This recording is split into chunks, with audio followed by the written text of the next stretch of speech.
We have a bit of a bittersweet video today because we have the final patch for set 13. So if you were looking to get into that last minute climb to get whatever rank you wanted to get before the season ended, now is the time to do it because you got 2 weeks left. So let's just get right into the video. Let's not waste any time. There's this new comp called Pit Fighters. I know people have played Pit Fighters in the past, but I say new because they made Set a Pit Fighter, so it's much easier to complete all the Pit Fighter teams, and he's also like a very good unit. You can combine him with a bunch of other things. You don't have to reroll him, though some people have been trying that out, but you could pretty much just use him or someone else as a tank and then use a random Pit Fighter as a damage dealer. Gangplank and Vi are going to be the most popular ones. We'll talk more about that later. Sorcerer Swain still very good. Rebels are really nice because Jinx got a nice little buff.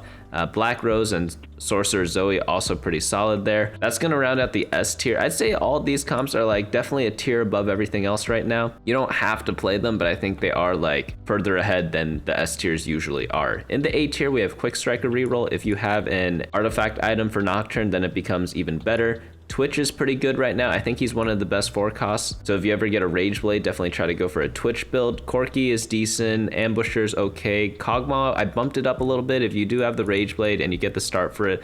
The Automata Kogmaws are actually pretty scary, or Automata anything with like Nocturne as well. Both versions work really well because they buffed up that trait a bunch. Heimerdinger, a little bit worse right now, so he's dropped down. Family still viable. Enforcer viable. Conqueror, good if you meet the requirements. Scrap Corki, same thing. Dominator, seen better days, but if you get Mordekaiser, it becomes good. I know that sounds a little silly to say because obviously if you hit the key legendary to your comp, it's going to do well, but unless you do that, the comp is a little bit weak. Zeri reroll, viable. And then Form Swappers, also viable. They actually buffed up Form Swappers a little bit, but there's no real like distinct comp for it, if that makes sense. I mean, obviously 4 Form Swapper is always going to do really well, but they added 3 Form Swapper, which is kind of nice, right? It just makes the comp easier to get into, but it's by no means like a super game changer. It's just like a kind of nice intermediary to kind of get into that trait. But let's get into how to play each and every one of the comps. Before we get into that, I will note that if you want info on set 14, my website does have a bunch of stuff on that. bunnymuffins.lol/set14, and of course if you want to check out the full tier list with all the notes and everything included, bunnymuffins.lol/meta is going to be the site for you. Bookmark it, share it with friends. It's the best way to support, and it's also completely free and free to do. But let's start off with Pit Fighters. Like, pretty good stuff here. You have a lot of different carry options like Vi, Gangplank going to be the main ones. Savika also viable. You could also play this from family, so you could go like a Violet carry with Draven. 1 cost reroll, that also works, though I'd say it's a little bit weaker. And with the addition of Set, like, you have so many more options to kind of play around your team. If you do get a Set 3-star, if you want to do reroll Set, you need to combine them with like Gangplank for damage. I don't think Urgot's good enough because Urgot is more of a tank unit than a damage unit. I mean, he kind of does both, but you need like a dedicated damage dealer in the team. So if you do go for Set 3, make sure you have like Vi with full damage or Gangplank with full damage. But it is very good if you do end up getting him. Vi takes like pretty much the normal items like BT, Starex, Titan's Resolve, Edge and Knight, any of the melee bruiser items. Gangplank likes Infinity Edge, and then Shogun's pretty good on him, and then any backline item will do fine. And then Savika gets your leftovers. If you get a Thieves Gloves, it's really, really good on her because normally you just have her at 1-star. If you do get her to 2-star, like all of Vi's items work really well on Savika, so you could just swap them over if you want. For anomalies, like we get extra anomalies now. You definitely want to get one on Gangplank if he's 3-star. You can get away with a 2-star Gangplank. It's not going to be ideal by any means, but if you don't get a bunch of Gangplanks, just like level up, go for Savika instead. And then you want to put your anomaly on like Vi and Savika if you make it that late. I believe the second anomaly comes in like stage 5-5, if I remember correctly. I forget exactly when. It is during stage 5 though. And again, I want to see some cool combos down in the comments below, so let me know what you end up hitting in some of these comps. But 2 or 3 cost reroll is going to work for the reroll version. Standard's going to work well for Vi. It really depends on what you are trying to do and what units you hit that game. You kind of have to decide between each of the costs. Next build up we have is Emissary Sorcerer. We are going to start off with Swain. He's still very good. I think he's one of the premier reroll units right now. It's a little tricky because he is a bit contested, but when you hit him, he is absolutely dominating. I'd consider it like one of those Exodia comps, if that makes any sense. It's kind of rare to hit, but if you do hit it, it's pretty nice. And if you fail to go for the Swain Sorcerer build, you could always play the other Sorcerers instead, which is like Blackrose Flex with Zoe. We also have like the Pure Sorcerer Zoe build down here. Both of them work. So if you're building Sorcerer items, which is like Shojin, Jeweled Gauntlet, and like a bunch of other backline damage stuff, like you don't have to go reroll Swain, but if the option is there, take it. And if it's not, go for something like Zoe or LeBlanc in the late game. As for items, you always want like a Morello on your team just because you do a lot of AoE damage, so you want to burn things down. I think LeBlanc's going to be the best holder for that. On Swain, mana item with Shojin, Jeweled Gauntlet, get some crit, you get the AP from Sorcerer, and then Guard Breaker for damage amp. For tanks, it's most likely going to be Garen, because there isn't really a good Sorcerer tank that you could fit in this build. And since you're running Emissaries, he's kind of like a natural fit. But you're going to be doing a 3-cost reroll for this because, again, you're going purely for Swain. Next build up we have is Rebel Zoe. So Rebel's got a bit of a buff because Jinx got fixed a little bit. She got a 10 mana buff, which means that it's a 30 mana buff because she needs to cast 3 times to get her big boom. So Rebels are really good right now, and that's all there really is to say about it. That's why it's in the S tier right now. So when you play Rebels, you need to do a fast 9. Like Jinx is the only unit that matters. So do whatever it is in your power to get a Jinx. Like if you have to take the Sisters trait, for example, just take it when you're playing Rebels. Preferably, you do have an emblem though. You can check out the emblem version down here. Almost anyone can hold this. Rumble's gonna be one of the better ones because he's a Sentinel, and you already run a bunch of Sentinels in this build. But you could also drop it on Echo or something like that if you don't have it already. Before leveling patterns, you want to do a standard leveling or a fast 9, again, because the main goal is to get Jinx. And even though you want Jinx off Carousel, for example, it's going to be difficult to do because you generally only play Rebels from a win streak. So if you are lose streaking and happen to get a Jinx, like, yeah, sure, that's fine. But ideally, you're win streaking with this comp. So try to farm up like 60 gold or 50 gold level 9. At worst, like 30 or 40. Find your Jinx and go with it from there. So like the ideal way to play this is like win streaking in stage 2, winning like most of the rounds in stage 3. And then in stage 4, when you're like at that point where you could go to level 8 from level 7, but you don't really have too much gold left over, or you do get to level 8 and then you're waiting for level 9, you're gonna be losing a bunch of rounds during stage 5. So that's why you need a win streak early game in order to be able to afford those losses. And then you go 9 at either 4-5 or 5-1, and then roll down for your Jinx and then hit it, and ideally stabilize your board and even get a Jinx 2 in the much later parts of the game. But that's going to be Rebels. It's probably one of the best comps in terms of verticals right now. So we have some reroll options, we have some vertical options in both Pit Fighters and Rebels. Let's go on into the next builds, which are Sorcerers. We already talked about this a little bit, but if you want to just do like AP flex, Blackrose is going to be the comp for you because you could do Dominators, you could do Sorcerers, you could do Visionaries, you could even do Elise. So many different options here, as it has been with the entire set. So just pick and choose whichever backline carry you get, throw a Shojin on them, throw a Morello on someone else, and then like any of the AP damage items are going to work. You want to mix it up a little bit depending on who you get. Like for example, Heimerdinger and Elise really like Archangel stat because they don't get built-in ability power. But something like Zoe with Sorcerer, you want something like a Jeweled Gauntlet because she already gets ability power. Same with Silco. Silco likes a Jeweled Gauntlet. But standard leveling or fast 9 for this comp, just because you are playing around a lot of legendaries, you're flexing between a lot of stuff, so it doesn't really matter what you hit. You just play a bunch of random stuff in the middle part of the game and then fix your comp in the late game. Next build up, we have a Sorcerer Zoe. Pretty much just like the same Blackrose Sorcerer comp. Nothing too much to say there. Next, we'll move into the A tier. We have Quickstrikers. You could do Quickstriker with Sentinels with Akali and TF, or you could do an Automata build with Nocturne with a +1 range item. Both versions work. I'm leaning more towards Nocturne right now, but I find it's really hard to get the artifact item that I want whenever I play this build, or whenever I see other people play it as well. So like, I end up not seeing this comp that much. But if you get the artifact item early, and you have any semblance of a Nocturne start, or a Quickstriker start, then obviously you just hard force this build and it's gonna do really well. Just make sure your Nocturne has some good damage items in the back. I like doing stuff like Quicksilver plus the +1 range item and then getting like an Infinity Edge on him. Some people just like going super full damage on him. They go +1 range, Infinity Edge, and then like a Giant Slayer. It all works. It just depends on how much you like positioning stuff. I like Quicksilver because it means you don't really have to position anymore, but it also depends how much CC your opponents have.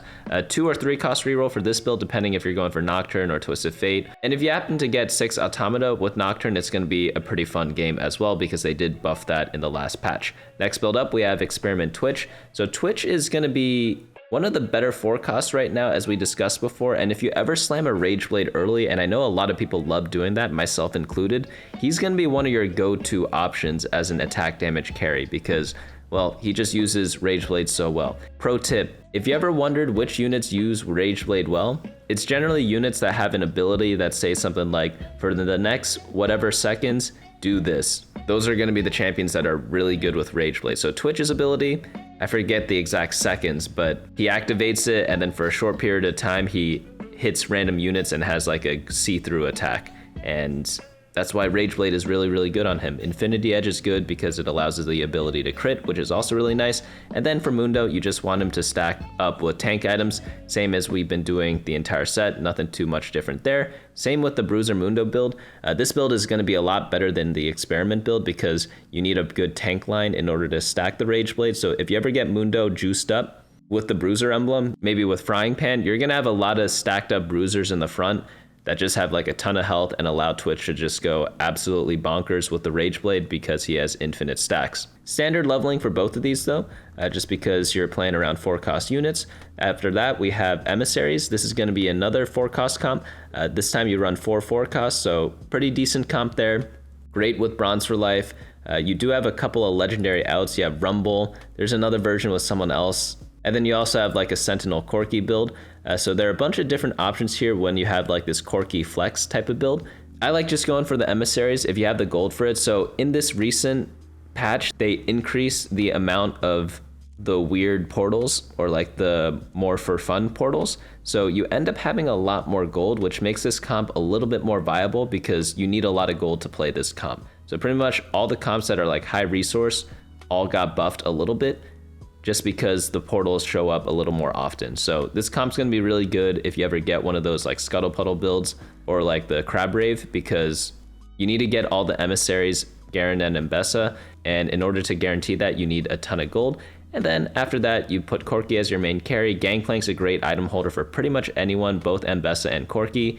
Twisted Fate can use leftover AP items, and then all the tank items go on Garen and Vi, but Vi could also use some of the Bruiser items, or like a Thieves Glove, gonna be pretty solid there. Next build up, we have his Ambushers reroll comp. Smeech is probably gonna be the best version right now with the Chem Baron cash out, because you get a bunch of free Smeeches ideally from the cash out, so that's gonna be pretty good for you. Again, Jinx did get buffed, but she's not really the main carry of the Ambusher comp. Like obviously it helps out a bit, but you have no frontline. So when that happens, your Jinx isn't gonna cast that often. Like you'll be lucky if she casts once, right? Because ideally your team wins or loses like before that happens. So oftentimes she doesn't really have that much impact on the fight. So just focus on your Smeech, focus on like your Echo as secondary carry, and then whoever your tank is, it's most likely going to be Rennie holding some of the Chem Baron items. And by the way, for the cash out, you only need like a 300 cash out. People even do 200 or 100.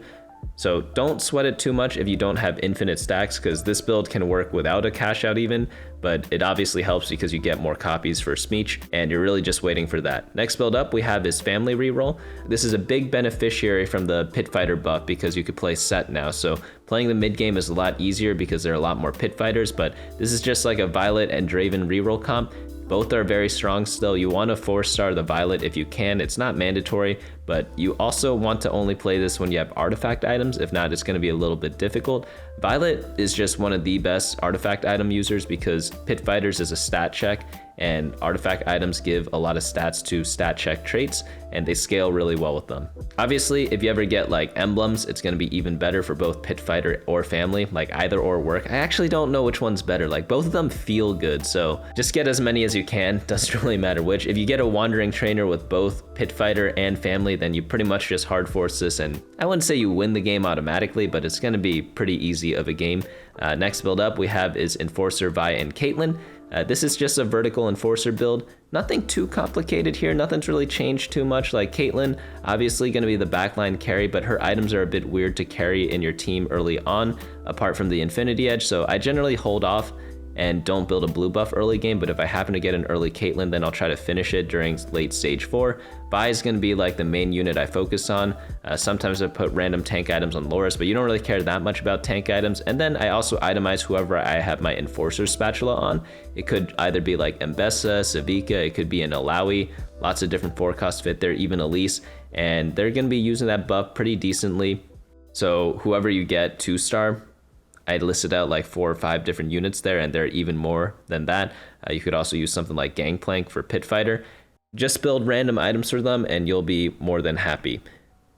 But same with every other vertical comp, you need the legendary, so make sure you have a lot of gold when you play this, because playing without Caitlyn is pretty painful, I would say. So make sure you can get her plus an Enforcer emblem, that way you could get to 8 Enforcer, because it's impossible otherwise, because sometimes 6 is not enough. Next one up we have is Kogmaw and Scar reroll. We talked about this build a little bit before in the intro, but like the 6 Automata build is absolutely disgusting right now. You just need a +1 Automata to actually get there. Items on Kogmaw have not changed the entire set. It's going to be Archangels, Hextech Gunblade, and Rageblade. For your main tanks, it's going to be Scar or Blitzcrank. Scar did get buffed a little bit. I think it was a Firelight trait that got buffed. And then of course you could stack Warmogs on your Garen because he gives health to adjacent units. But there are a couple of different versions of this build, but you're mainly focused on like Watchers. Sometimes you are doing like a Firelight build, but I think Automata in the super late game is going to be nice. You'd pretty much just play whichever emblem you get, so pick and choose whichever one. They're all going to work pretty decently. Most importantly though, you just need perfect items on Kogmaw. Like all 3 items are required. There are very few substitutions unless you get like a very weird niche game. But overall, that's what you are going to be focusing on. Next build up we have is Conquerors. Conquerors are like, okay, they're very hit or miss as they have been the entire set because you need stacks on them. But I think they changed them a little bit in the recent patch. If you checked out the patch rundown, they get a bit more AD and AP scaling at 6 Conqueror, I think, or it was either 4 or 6 Conqueror. I forget which, so they did get a pretty decent buff, but the thing is, it doesn't really matter how much they buff Conqueror because you only play it if you're able to win, because if you're not able to win, then what's the point of even playing the build? Because that's how they get strong. So only play this if you get a great Conqueror start at the start. Next one up we have is Corki Heimerdinger Flex. This comp dropped down a bunch for me. I don't think it's like that great. Heimer's okay. It's mainly like a Corki comp, and we already covered other Corki comps earlier on in the tier list. But if you're going for Academy stuff, like Sentinels or Academy are going to work really, really well because Leona fits with both of them. And then there's like a lot of generic backline units you could play. The reason why the Sentinel build works so well on Heimerdinger is because he stacks up every time he casts. He gets like 1 more missile to his cast. So you need a very strong frontline. He has like a built-in Rageblade if you think about it. And then when you put an Archangels on him, that like pretty much is the AP version of a Rageblade because it just gets him stronger throughout the fight. So you're pretty much just mixing and matching offense and defense traits as per usual. But with Academy items, if they're good, you can play around them. If you get the legendary Jace, then you could play around him instead of the Corki. Lots of different things you could do. I'd say the most critical unit is going to be Alawi because she's just going to be the absolute monster in your front line. And without her, you're not going to make it to level 9, unfortunately. Next build up we have is going to be Scrap Corki. Scrap's okay. It's like not the biggest deal as it was before because they nerfed it a bunch over the last couple of patches. Not the most recent one, but like the ones before. So it is playable. You only want to pick it if you do get like a scrap emblem or just like a ton of items. That way you get more value out of the scrap shield, but it's not some game breaking comp that you could just use for like free LP, but it definitely is an option out there if you get a scrap emblem and you're able to kind of like build a good early game with that. Next build up we have is Dominators. Silco just sucks. I don't know, like Mordekaiser is really the main powerhouse of this comp. Like, I would only play Dominators with the emblem, and if I have a ton of money so that I could actually get to Mordekaiser. If not, I'm gonna do like a medium pass. It's not a hard pass, it's like a medium pass, because I think like Silco, they're just better forecasts to play right now. Zeri reroll, decent, niche comp. You're not going to be playing this that often, but if you get a Rageblade and a bunch of Zeris, like you might as well go for this. Like normally if you're going for Kogmaw and you're like, okay, let me try going for Kogmaw, then you just get a bunch of random Zeris and you're like, okay, let me play Zeri instead. Or maybe you're going Kogmaw and you got a bunch of attack damage items. You're like, okay, let me go Zeri instead of the Kogmaw. That's when you would kind of switch into this. Form swappers, already talked about that. It's just, they did get a buff, but it's nothing that crazy.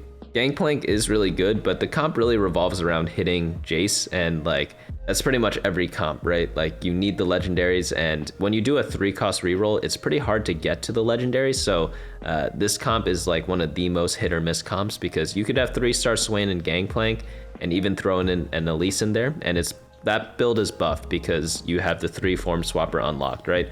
But unless you get Jace, the comp just kind of falls behind, but it's hard to get because the comp is so expensive. But that's gonna cover all the like top comps right now. I'd say like, I'd focus on the S tiers, but you should not play them every single game. Like, they're good, but they're not like super wide ranging. Like, normally in the past, when the Corki comp was at the top, like the Academy Corki comp, you have a lot of different flex boards to play in it. So that's why you could get away with like only playing S tiers in some of my previous tier lists. In this patch, like, yeah, Pit Fighters is like kind of like a flex comp, but not really though, because you really just flex around different Pit Fighter carries, whereas the Corki comp, you flex around like all sorts of different units. So right now the S tier, they're more like specific comps. Like, if you go Rebels, you can only go Rebels, right? If you go Sorcerer, you pretty much just tunnel in on Sorcerer. So even though there are like a bunch of comps in the S tier, you still have to explore the A tier a little bit, I would say.